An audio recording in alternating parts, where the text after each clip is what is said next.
Okay, welcome in, one and all. I'm now going to be reviewing all of Thursday night's action in the NHL. There were 8 games on tap, starting with the teams that you should see on your screen. Wow, can I English today? Yes. Okay, great. Between the Philadelphia Flyers and the Washington Capitals. There were no goals to report in the first. You have to jump ahead to the second. 2 minutes and 14 seconds into that frame, Brink would open up the scoring for the Philadelphia Flyers, assisted by Mark Stahl, his first assist on the season for the Flyers, and Frost. McMichael would then tie things up 46 seconds after that, getting his sixth goal this season from Protas and Mantha. And then Tom Wilson will get a power play goal with 4 minutes and 31 seconds remaining in that period, his 10th of the season, assisted by Strome and Oshie. So it's 2-1 in favor of the Capitals heading into the third. Farabee, I apologize, would then tie things up 5 minutes and 25 seconds into that frame, getting his 11th goal this season from Paling. Dylan Strome would then put the Capitals back on top 3-2, his 12th of this season from Protas and Wilson, 9 minutes and 5 seconds into that frame. And then Owen Tippett would tie things up with just under 3 minutes, 2 minutes and 59 seconds to be exact, assisted by Frost to tie things up at 3.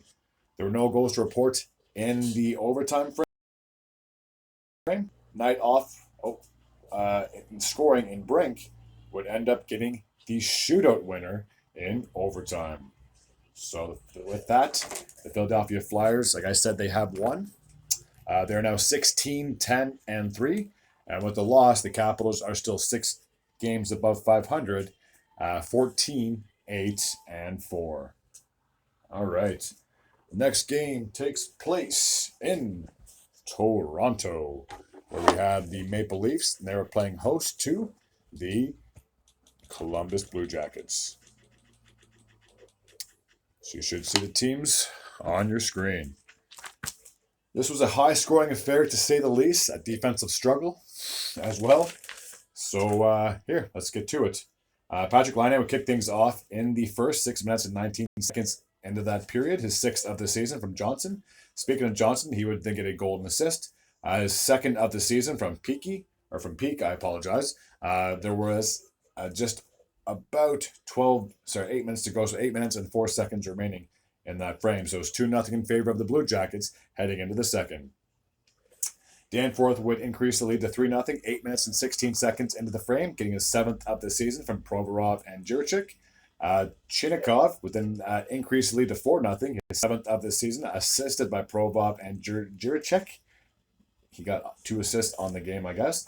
And then Gaudreau would get a power play goal with 5 minutes and 41 seconds remaining in the frame, his 5th of the season from Chinnikov and Werenski. So it was 5-0 in favor of the Blue Jackets heading into the third. William Nylander would get his 14th of the season, finally getting the blue shirts on the board, assisted by Matthews and Legason, just 38 seconds into that frame. Marner would then cut the lead to 5-2, getting his 12th of the season from Tavares and McCann, 3 minutes and 49 seconds into the period. With 5 minutes and 39 seconds to go in the game, Jake McCabe would get his first goal of the season for the Leafs, a power play goal from Timmins and Robertson. That would make the game 5-3. Austin Matthews would then cut the deficit to 5-4, getting his 22nd of the year, assisted by Nylander and Marner, with 1 minute and 15 seconds to go. And then just exactly 30 seconds after he made it 5-4, he would then tie the game up with 45 seconds to go, his 23rd of the season from Marner and Tavares. So the Leafs had 5 goals in the third period. Absolutely mind-blowing. What a comeback. In overtime, the Blue Jackets would prevail after blowing a 5-goal lead. Johnson would get his 2nd goal of the game, his 3rd of the season from Werenski and Danforth, with 1 minute and 34 seconds to go in that frame. So what a wild game it was. After 2 periods, it looks like the Blue Jackets were just going to completely roll over the Maple Leafs, and the Leafs got 5 goals in the third to have a hell of a comeback. But ultimately, the Blue Jackets were able to get the victory. So with that, they are 10, 16, and 5. And despite the overtime loss, the Leafs, I believe, are 2nd in their division, 15, 6, and 5. All right, the next game takes place in the Motor City, where we have the Detroit Red Wings. They're playing host to the Carolina Hurricanes. I had to think about that for a second. I always want to say Panthers. All right. So we'll take a look at the goal scoring summary from this game. Drury would kick things off 4 minutes and 48 seconds into that frame, getting his fourth of the season from Noesen and Nietzsche. In the second, Rasmussen would tie things up, getting his seventh goal of the season from Kopp and Bergen, 5 minutes and 20 seconds into that frame. And then Jordan Stahl would give the Hurricanes a 2-1 lead, his fourth of the season from Faust and Pesci, with 8 minutes and 11 seconds to go in that frame. There were no goals to report in the third, so 2-1 would be the final score. With that, the Hurricanes are 16-12-1, and with the loss, the Red Wings are still 5 games above 500, 15-10-4. All right. The next game takes place in Minnesota, where we have the Wild, and they're playing host to the Calgary Flames. So just a quick change on here. And I'll take a look at the game between these two teams.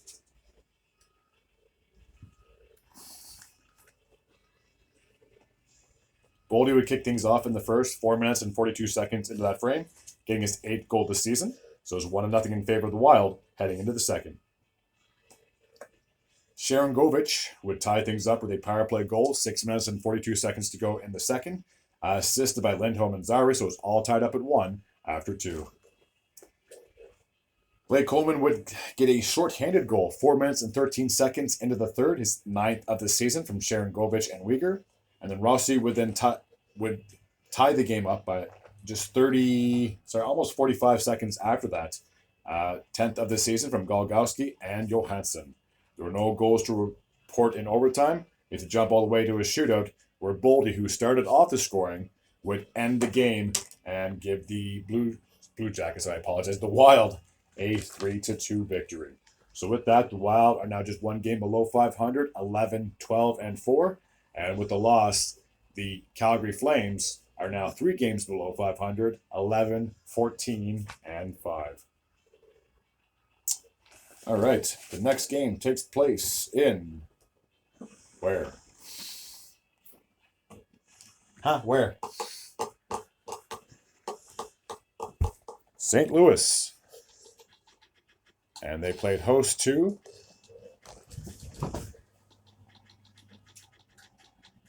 I don't know. Oh, you don't know? They actually played host to the Ottawa Senators. Oh, I didn't know that. Oh, thanks for keeping track. Now we'll take a look at the goal scoring summary from this game. Rob Thomas would kick things off in the first, getting his 11th goal of the season from Falk and Bushnevich, just 8 minutes and 20 seconds into that frame. He would then get his second goal of the game in the second period, his 12th of the season from Falk and Krug, 5 minutes and 17 seconds into that frame. Bransard would then increase the lead to 3-0, getting his 7th goal of the season from Leddy and Kapanen, and that goal happened 8 minutes and 42 seconds into that frame. Kubalik would finally get the Senators on the board 10 minutes and 22 seconds into the period, his 6th of the season from Batherson and Chichurkin. At that point, it was 3-1 for the Blues heading into the third. Bushnevich would then get his 10th goal of the season, increasing the lead to 4-1, 7 minutes and 7 seconds into that frame, assisted by Kyrou and Thomas. Matthew Joseph would get a late goal for the Senators, his 6th of the season from Gregg and Chichurkin, with 1 minute and 34 seconds to go in the game. So 4-2 would be the final score in favor of the Blues. They are now, with the victory, they're back to 500, 14-14-1. And with the loss, the Senators are now 2 games below 500, 11-13-0. All right, the next game took place in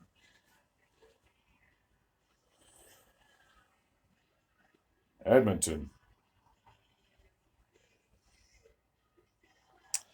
They played host to the Tampa Bay Lightning.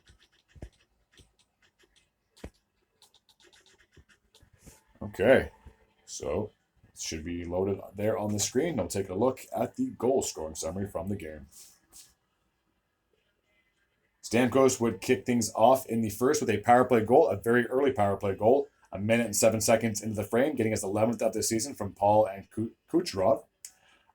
Tyler Mott will get his first goal of the season for the Tampa Bay Lightning, 7 minutes and 17 seconds into that period from Radish and Isimot. So it's 2-0 in favor of the Lightning heading into the second period. Darnell Nurse would get a shorthanded breakaway goal, His fifth of the season from Nugent Hopkins and Derek Ryan, just a minute and 23 seconds into that frame, cutting the lead to 2-1. McDavid would then tie things up with a power play goal 7 minutes and 20 seconds into that frame, so it's all tied up at 2. Zach Hyman would then get credited for a goal. It looked like Bouchard had it, but Hyman actually tipped it in. His 17th goal of the season from Bouchard and Nugent Hopkins, a power play goal, 10 minutes and 2 seconds in the frame, so just over halfway into the period. The Oilers had a 3-2 lead heading into the third. Stamkos would get his second goal of the game, his 12th of the season, assisted by Fleury and Sheary, 6 minutes and 48 seconds into that frame. Kucherov would then give the Lightning a lead with 7 minutes and 13 seconds to go in the period, his 20th of the season from Point and Sergachev. Stamkos would then get a hat trick, his 13th of the season, assisted by Sheary with 5 minutes and 58 seconds to go in the period. Nugent Hopkins would cut the deficit to 5-4, getting a late goal when they had the extra skater, his 7th of the season from Bouchard and McDavid. That happened with 2 minutes and 22 seconds to go in the period.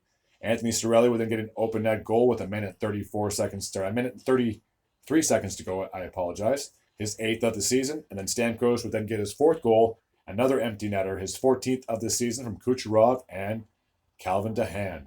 So with that big victory, 7 goals, that's a lot of goals. The Lightning are 14, 12, and 5, and with the loss, the Oilers' 8-game winning streak comes to an end. They're back to 500, 13, 13, and 1. Let's take a look at the next game, which took place in Seattle. They had the Kraken playing host to the Chicago Blackhawks.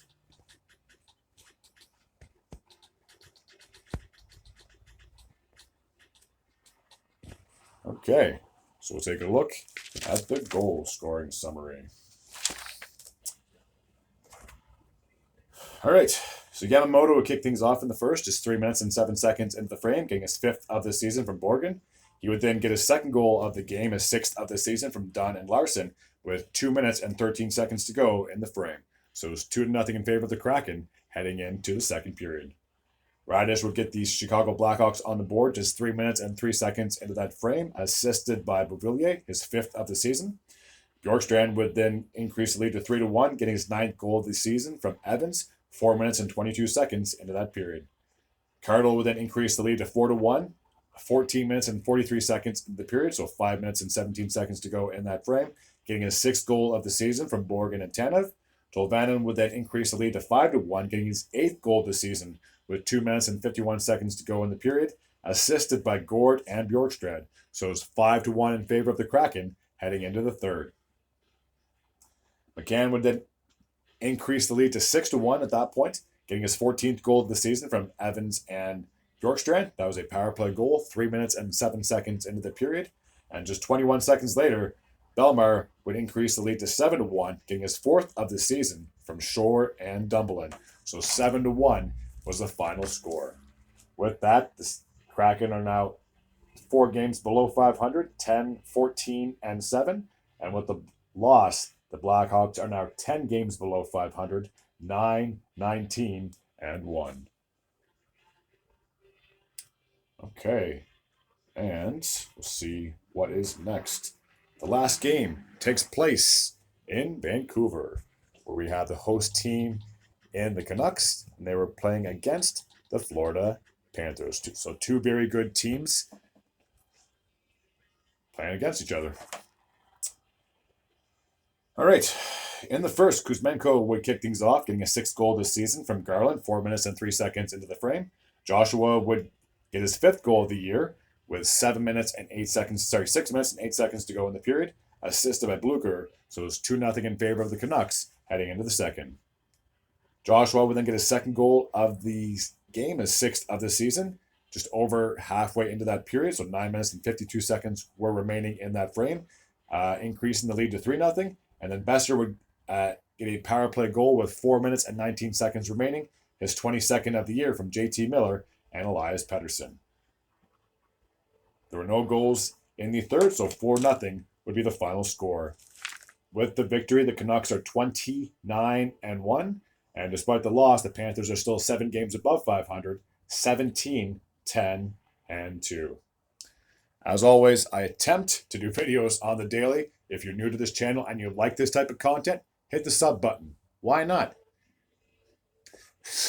As always, for the ones that do sub and do come back, I am very thankful and very grateful to all of you. And yeah, until next time, take care.